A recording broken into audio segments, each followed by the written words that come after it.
Ito ay si Maxine. Ay, wala pa.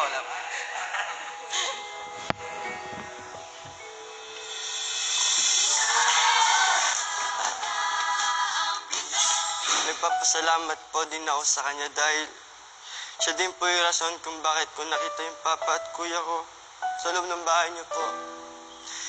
Ito po ay si Ate Gab.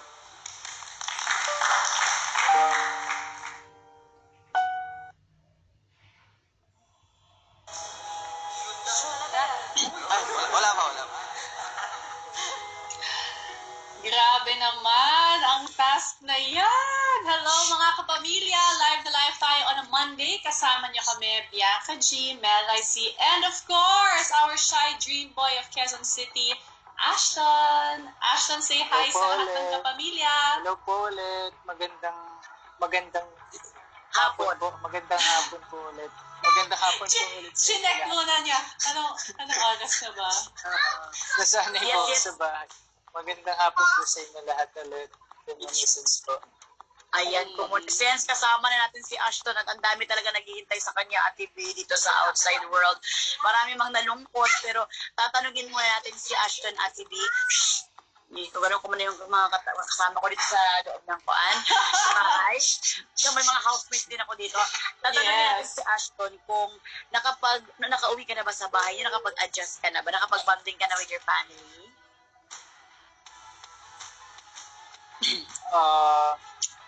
Nakauwi na po ako sa bahay kanina lang po, kaninang hapon po. Sinundo po ako nila mama. Nagulat po ako kasi hindi ko pa po sila natitext, nasa baba na po sila. Aww, pero I love sila it. Opo, pero yun nga lang po. Sinundo din po ako ni Jordan Boy po. Tapos yung kuya ko po. Tapos pero yung adjust po parang medyo naninibago pa po ako dahil medyo nasanay po ako, nakasama ko lang po yung mga housemates po. So, medyo naninibago po ako sa lahat po. Pero, kaya naman po. Kasi may separation anxiety yan at hindi na mararamdaman, ma-feel natin kapag nasa labas tayo ng bahay. Pwede ba, Ate B? Namimiss ko po sila lahat. Oo, lalo na napapanood mo dito, no? Pero totoo yan, kasi si Ashton, paglabas niya kahapon, nakita namin siya, yung parang loading. Parang ina-absorb pa niya yung nakakita ng ibang tao. Pero eto na nga, nakiki-watch party si Ashton sa atin. At kanina pa natin pinag-uusapan. Nakaka-emotional yung task na to, na kung sino ang isi-save mo. Grabe. Sobra po. Gusto ka namin tanongin, Ashton, kasi isa sa mga pinili mong i-save ay si Rob. Pero dati, medyo may time na nagkaalitan kayo dun sa parang may nataasan yata siya ng boses. So, kailan yung point na parang nag-iba, na naging okay kayong dalawa? Kasi sirap para sa akin siya kasi yung parang misunderstood na housemate po sa loob ng bahay ni Kuya. Kasi, ayun nga po, hindi lang may parang language barrier po. Parang sobrang bait ni Rob po talaga. As in, kitang-kita naman po na sobrang bait talaga ni Rob nung una pa lang po. Siguro mas lalo kami naging close po nung tinulungan niya po ako para makita yung hairmat ko. At ayun po parang sobrang bagay po sa akin nun. Kaya, yung sacrifice task nyo together. Grabe yung alasan nila doon, Ate B. Kami naging ni Rob talaga. Doon naging close ang kanilang sakit bonding. ng likod ko po. Oo. Doon po kami mas naging close ni Rob at doon po. Babe, sobrang na-miss namin ang banding ninyo din kasama ka sa loob ng bahay ni Kuya Ashton.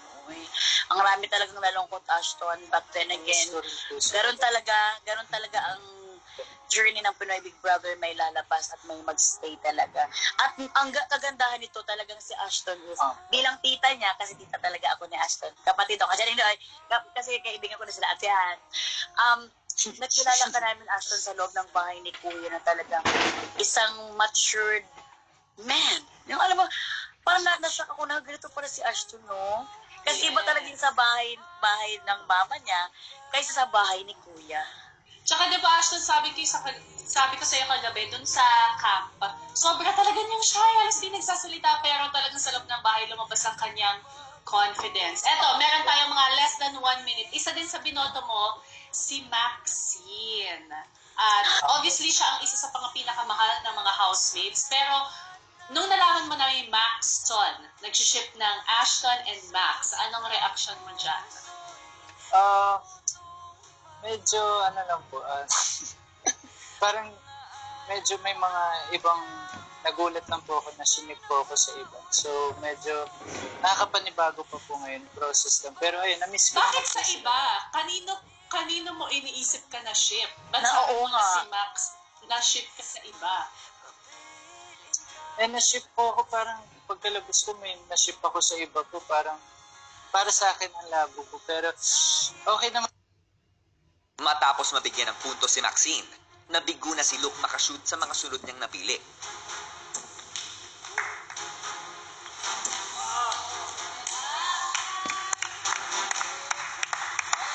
Sa pagpapatuloy ng task, si Rob ang sunod na sumalang.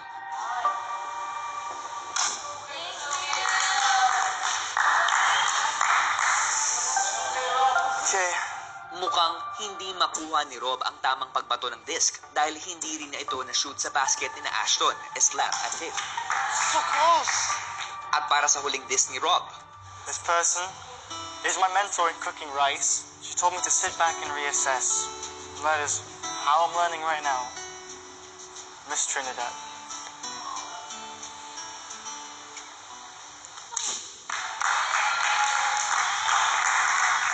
tulad ni Rob, wala rin kahit isang na-shoot na disc si Gab para sa mga napili nito na sina Ashton, Maxine at Tiff.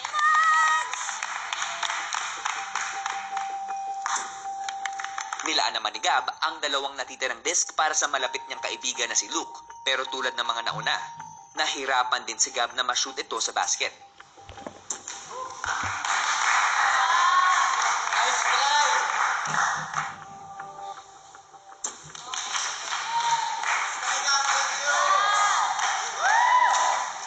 Si Paolo ang sunod na sumalang at sa kanyang pagtangka, tila nahirapan siya sa pagtansya.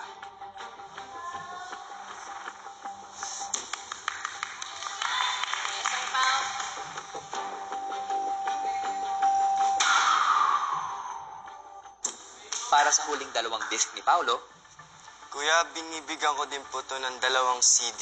Siya po yung tumayon. Ate ko po dito sa loob ng bahay niyo and nagpapasalamat po din ako sa kanya dahil siya din po yung rason kung bakit ko nakita yung papa at kuya ko sa loob ng bahay niyo po. Ito po ay si Ate Gab.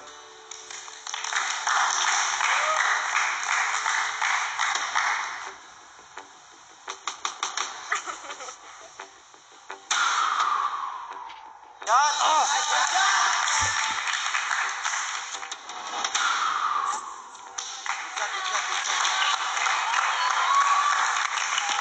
Gigigil ako.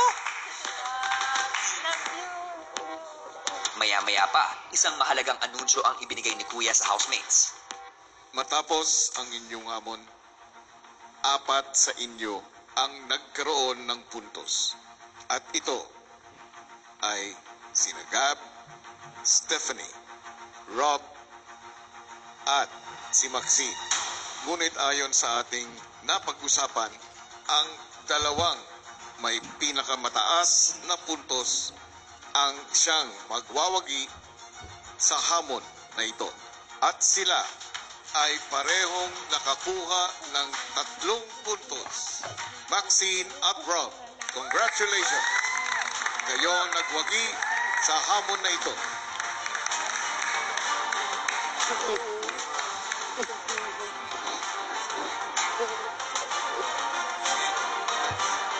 Pagbalik sa bahay, hindi naman maitago ni Rob ang saya sa pagiging ligtas sa nominasyon.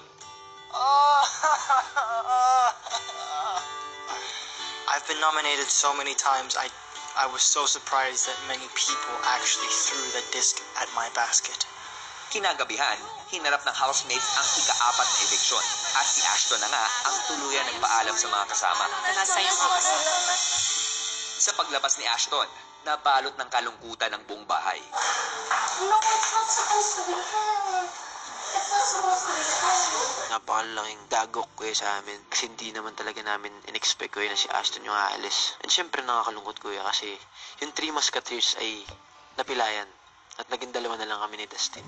Hindi pa man humuhupa ang emosyon sa loob ng bahay, tinipon muli ni Kuya ang housemates para sa isang importanteng anunsyo.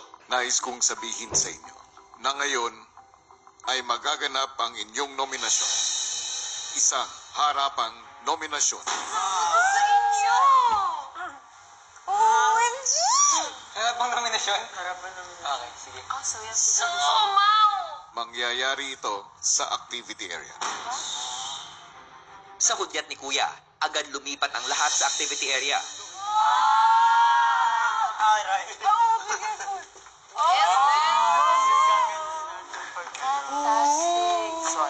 Para sa harapang nominasyon, ang bawat housemate ay may 3 red discs. Ito ang ilalagay nila sa basket ng housemate na sa tingin nila ay hindi na karapat-dapat pang manatili sa loob ng bahay ni Kuya. 2 discs katumbas ng 2 points at 1 disc katumbas ng 1 point. Magsisimula na ang inyong harapang nominasyon at magsisimula tayo sa iyo, Rob.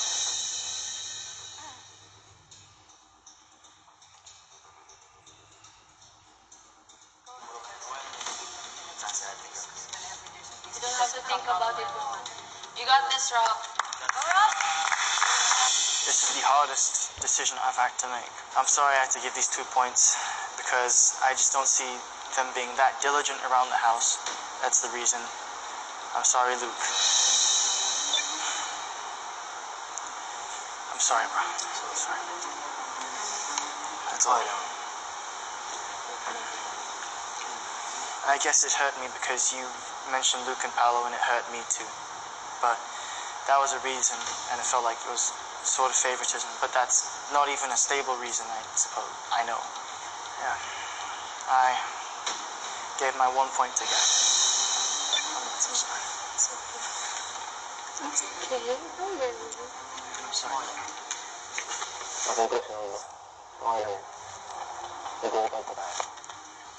It's not even a good reason. You guys, this was the hardest It's thing. okay. It's okay. Okay. Okay lang. It's okay.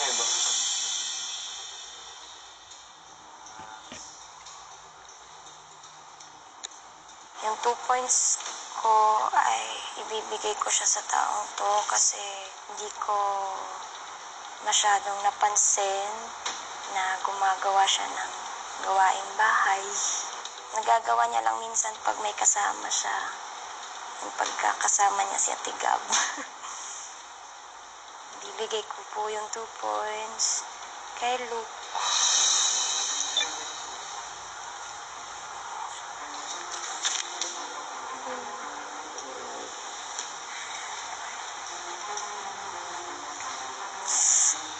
Yung isang puntos naman, siya mismo nagsabing nahihirapan siyang makisama. And naapektuhan ako doon. Yung 1 point na yun, kay Stefan.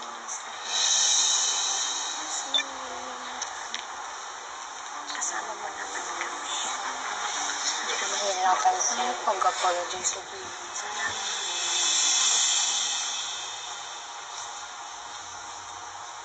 Binibigyan ko po ng 2 puntos ang taong ito dahil masyado niyang pinipressure ang sarili niya. Lagi niyang iniisip kung ano mangyayari palagi. And itong tao na to, si Kuya S. Lam. Ang babo ng ano ko, sorry. May lang yung tao.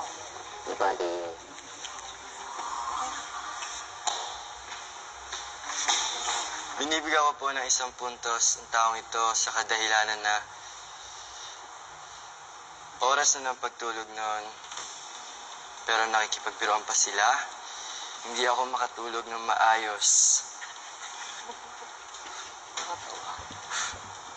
Ito po ay si Kuya Luke po. Dito tayo, may kagat din.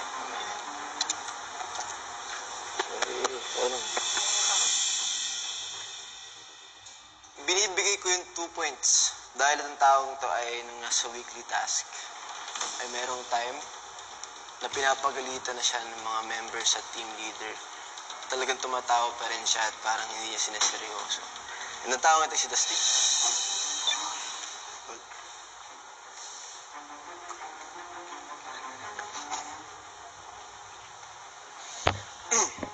Binibigay ko itong 1 puntos para sa taong ito. After na magbukas yung kortina, parang naging distance siya sa akin. Di siya naging masyadong approachable sa akin ng time yun kasi namiss ko silang lahat. And ito ay si Eslan.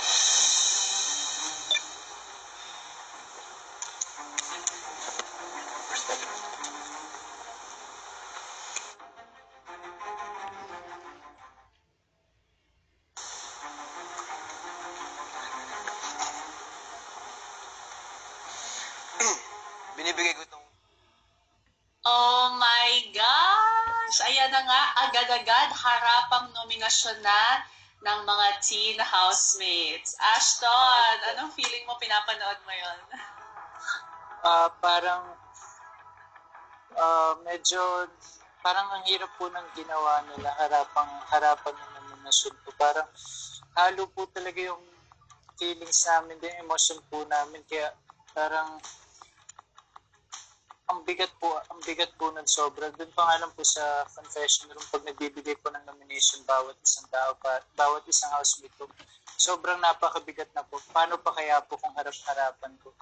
Kahit maliit na dahilan po minsan parang nakakapanghinayang po kasi wala po talagang mahanap minsan na dahilan. Katulad sa kanila po, wala po talaga ang hirap po. Parang kahit maliit na dahilan kailangan po talaga. Kaya ayun, medyo mahirap talaga. Sa edad nila Ate Biba, parang hindi pa nila alam paano i-handle yung mga ganun, tas bigla, hindi man lang sila nahanda. Kaya naman, kaya nila yan. Pero gusto kong tanongin, Ashton, syempre, ang isa sa mga talagang parang brother mo, magmula nung camp pa lang na si Luke. So far, di pa tapos ang points, pero so far, never pa siya na-nominate, pero so far siya ang pinakamataas. Madami. Opo. Naggugulat ka ba sa mga reasons or nakita mo din yon? Sa totoo lang po, sa amin po kasi talaga, ang hirap po talaga maghanap ng dahilan kahit sobrang maliit na bagay. Minsan yun na lang po yung nagiging dahilan. Pero si Luke naman po, lahat po talaga ng housemate is sobrang bait po talaga. Kaya sobrang napalapit po ako sa kanila at parang naturing ko nga po silang pamilya. Kaya medyo yung mga rason po sa kanya kahit maliit na bagay is siguro yun po ata yun yung nakitaan lang nila ngayon po. Pero lahat naman po sila mababait talaga. Sobrang ng housemates po. Lalo na si Luke din. Pero at least sa edad nila, medyo hindi natin alam kung kaya ba nilang i-handle yung pag binoto ko yung hindi mo personal ba. Pero si Kuan, sila lahat ng mga nabigyan ng 2 CDs, parang okay lang, ganun agad sila. So, ganun ba talaga kayo ka-close? Sobrang close ba talaga na kaya nyo i-understand beyond yung mga ganun na nomination? Kasi talagang friendship talaga ang mananaig sa inyo, Ashton. Opo. Medyo nga po mabigat po talaga kahit mabigat po sobra sa pakiram, lalo na po pagtapos po ng eviction. Yun po parang mas lalo pa parang roller coaster po yung emosyon namin dun lahat sa loob. Yes. Kaya kahit magkakaibigan po kami, kahit parang pamilya po kami, is parang kailangan pa rin po talaga namin bumoto para sa nomination po kasi yun naman din yung point 2 ng show. So, kailangan na lang po namin sundin. Kaya minsan talaga kahit maliit na dahilan lang po is yun na po yung nagiging rason namin para mag-nominate. Kahit hindi naman po siya talagang masama po yung parang hindi naman po ganun kalaking dahilan po para mag-nominate. Hindi siya big deal. Minsan yun lang po talaga yung naiisip namin. May gusto din ako tanongin sa'yo, Ashton, kasi kanina pa natin napapansin sa mga video mula sa loob ng bahay, may mga nagkukutkutan ng ulo, tapos yung kaninang reason ni Max sa pagbigay ng puntos. So, ano ang kailangan naming malaman or ano ang totoo kay Luke at Gab? Super close nila. May nararamdaman ba kayong iba? Lumabas yung dimples. Hindi kasi magkaibigan po sila. Magkaibigan po talaga sila. Kasi yun nga po, sabi nga po ni Gab is may boyfriend nga po siya sa labas. At si Luke naman po, nire-respeto naman po niya yun. So, ayun po, magkaibigan po sila, pero sadyang parang parang sweet po sila sa loob, pero parang kaibigan lang po talaga yung turing nila sa isa't isa. Kaya, ayun Parang po. best friend. Parang best Pero friend. magkaibigan po sila. Best friend po, best friend. Ayun, Meron may mga best palang ganyan. boyfriend si Gab sa labas. Opo. Hindi namin alam yun. Akala namin si Steph lang. And speaking of Steph, isa din siya sa mga shinip sa'yo. May Ash Steph na naganap nung bago pa siya ma-evict. Nalaman mo na ba yun? Sa akin po, no offend naman po siguro sa mga sumusuporta sa amin. Pero sa akin po kasi is parang bunso ko pong kapatid si Steffi. At siguro, yun po talaga yung trato ko sa kanya as in bunsong kapatid po. Kasi siya yung pinakabunsong kapatid po namin sa loob. Bunsong babae po. Sila ni Paolo. Kaya yung tingin ko po sa kanya, syempre, matagal po akong nawalay sa pamilya ko. So, parang siya po yung nakita akong bunsong kapatid ko lang po. At nakita ko po sa kanya yung bunsong babaeng kapatid ko po. Yun po talaga yun. Kaya, ayun naman, okay naman po kami ni Steffi, ganun. Parang, ayun, medyo na-miss ko lang po si Steffi dahil syempre naghahanap po ako ng parang bunsong kapatid nga po, yung ganun na babae. Ay. So, ayan na nga. Pwede na kayo magkita ni Steph dito sa outside world, di ba? Pati ng mga ex-housemates. Pero eto na, sino kaya ang manonominate? Balik na tayo. Sa pagpapatuloy ng harapang nominasyon sa loob ng bahay,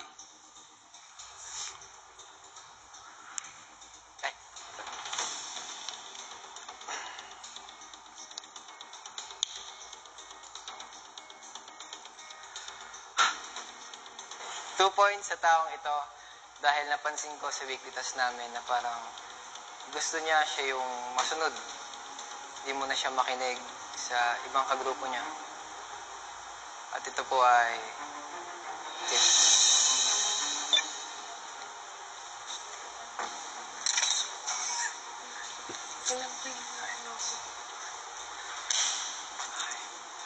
One point para sa taong ito na napansin ko lang na naging masyadong emosyonal. Pag sumakto sa weekly task na may iniisip na tayong weekly task, para sa akin is magiging dalawa yung iniisip imbis na yung weekly task. At ito ay para kay Gab.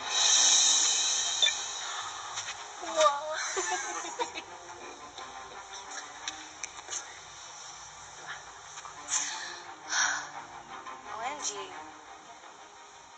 Oh, this is much worse. 2 points to this person kasi although I struggle to join conversations, I really have done my best and I feel as though my favoritism dito sa bahay and I feel as though that we should have equal time for all of us to get to know each other. And that's Luke. Hindi na ako mag-a-apologize sa that.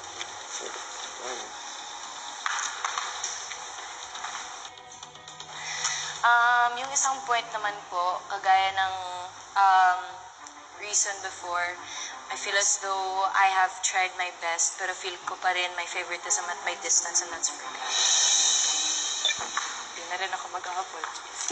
Pero love you.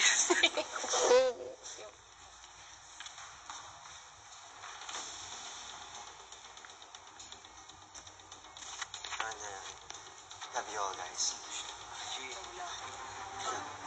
Bibigyan ko pong 2 points po para sa taong ito dahil po there are times sa umaga pag mag-shower call ay medyo matagal-tagal po siya and it's consuming the time of the other housemates who are willing to take a bath as well and are still waiting on the outside, and that is Kuya Luke po.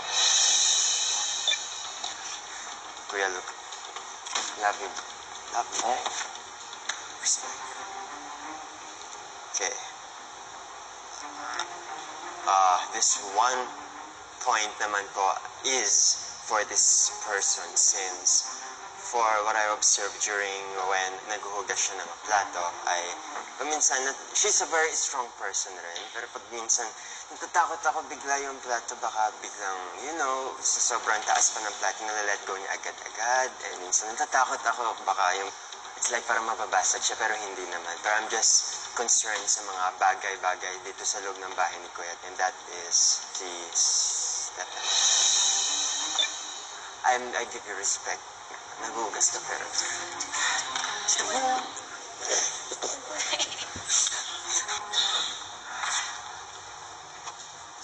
Ikaw ang susunod din.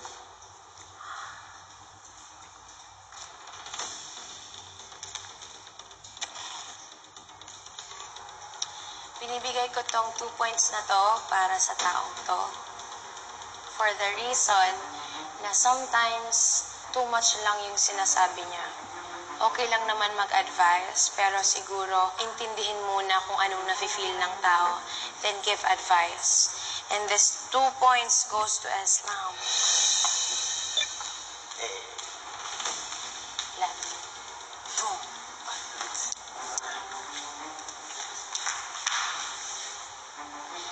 Binibigay ko po itong 1 point na to sa taong to dahil hindi ko siya masyado nakikita sa household chores. Tas wala siyang masyadong initiative when it comes to household chores. Hintayin muna yung sasabi ng ibang tao bago gawin yung household chores na yun. And kailangan may kasama. So ito I see. Look, at kuya.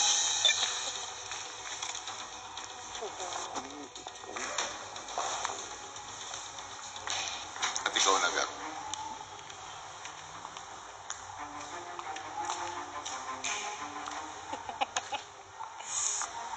Binibigay ko yung 2 points ko para sa housemate na ito kasi pansin ko, since first nomination up until now, hindi pa siya na-evict and I really want to know how much can she go. And that is Stephanie. Diba? Sorry.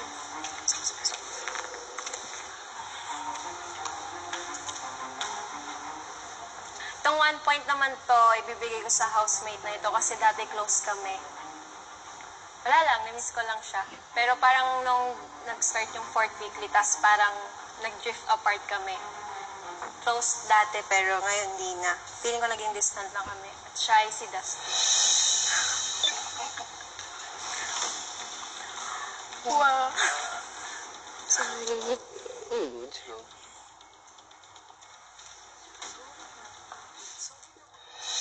Dito nagtatapos ang inyong harapang nominasyon at nais kong ipaalam sa inyo na ang bilang ng mga nominado ay 5. At nais ko rin sabihin sa inyo, sa pagtatapos ng linggo, ang bilang ng lalabas ng aking bahay ay 2.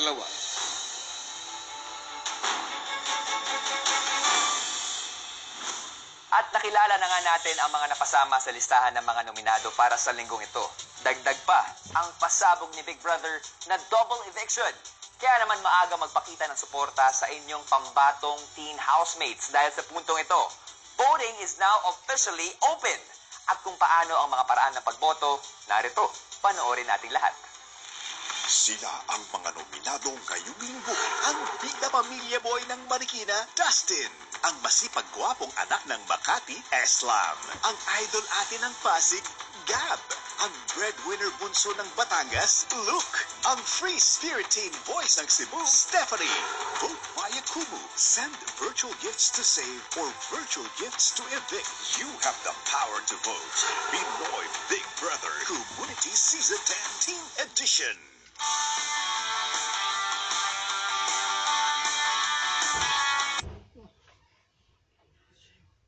Lang sa panganganak, kundi sa lahat.